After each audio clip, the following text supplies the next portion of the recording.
सबसे पहले हम आपको भगवान श्री राम की वो प्रतिमा दिखाएंगे जिसे राम मंदिर के गर्भगृह में स्थापित किया गया है, और यह वही प्रतिमा है जिसमें 22 जनवरी को रामलला की प्राण प्रतिष्ठा की जाएगी। तो सबसे पहले आप दर्शन कर लीजिए।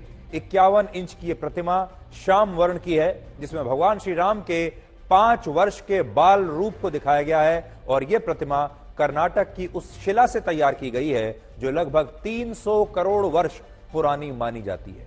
और इस शिला की गुणवत्ता ऐसी है कि इस प्रतिमा की आयु सैकड़ों वर्षों तक ऐसे ही रह सकती है। और इस प्रतिमा का रंग काला है, और इसीलिए यह प्रतिमा श्याम वर्ण की कहलाएगी, जिसमें वर्ण का अर्थ रंग से होता है। तो आज सबसे पहले आप भगवान श्री राम के दर्शन कर लीजिए।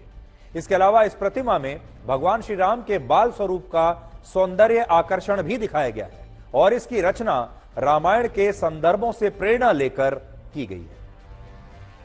इसका मतलब यह है कि जिस तरह रामायण में भगवान श्री राम की आंखें कमल पत्र के समान, होंठ बिंब फल के समान, गला शंख के समान और उनके मुख को शरद चंद्र के समान बताया गया, उसी वर्णन से प्रेरणा लेकर भगवान श्री राम की यह प्रतिमा बनाई गई है।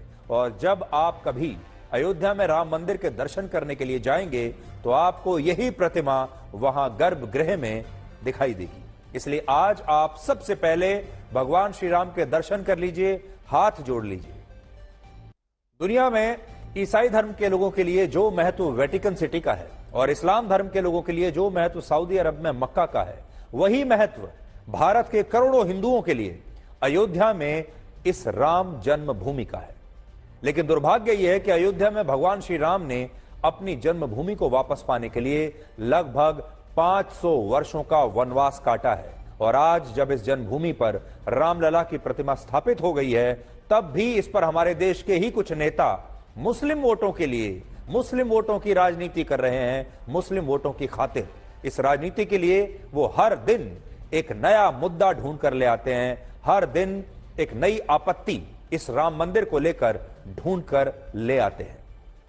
तो आज हम आपको यह बताएंगे कि पिछले लगभग 10-15 दिनों में विपक्ष के नेताओं ने लगातार कैसे गोल पोस्ट चेंज की है, कैसे हर दूसरे दिन वो एक नई आपत्ति लेकर आ जाते हैं, कैसे एक नया बयान लेकर आ जाते हैं, और हर दूसरे दिन कैसे वो ये बताने की कोशिश करते हैं कि ये राम मंदिर में जो प्राण प्रतिष्ठा का कार्यक्रम हो रहा है ये सही नहीं है। मुद्दे बदलते रहते हैं लेकिन मंशा एक है, चेहरे बदलते रहते हैं, बयान बदलते रहते हैं, लेकिन मंशा एक ही है।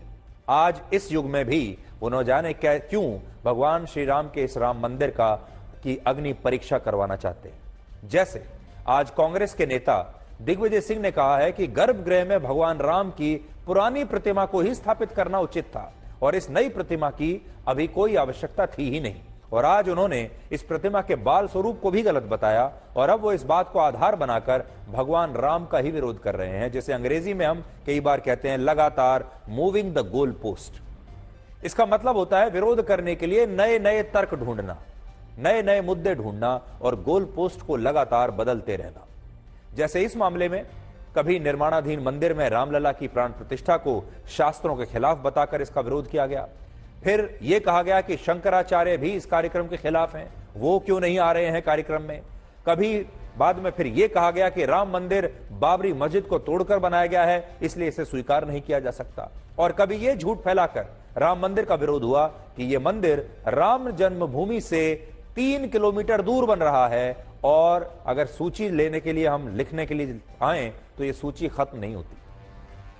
प्राण प्रतिष्ठा के शुभ मुहूर्त से लेकर 22 जनवरी के कार्यक्रम को बीजेपी और प्रधानमंत्री मोदी का एक राजनीतिक कार्यक्रम बताने तक राम मंदिर का लगातार कुछ विपक्षी नेता विरोध कर रहे हैं, और वो अपने विरोध को सही साबित करने के लिए हर रोज ये गोल पोस्ट बदलते रहते हैं, और इस कलयुग में भगवान श्री राम से अग्नि परीक्षा देने की मांग कर रहे हैं।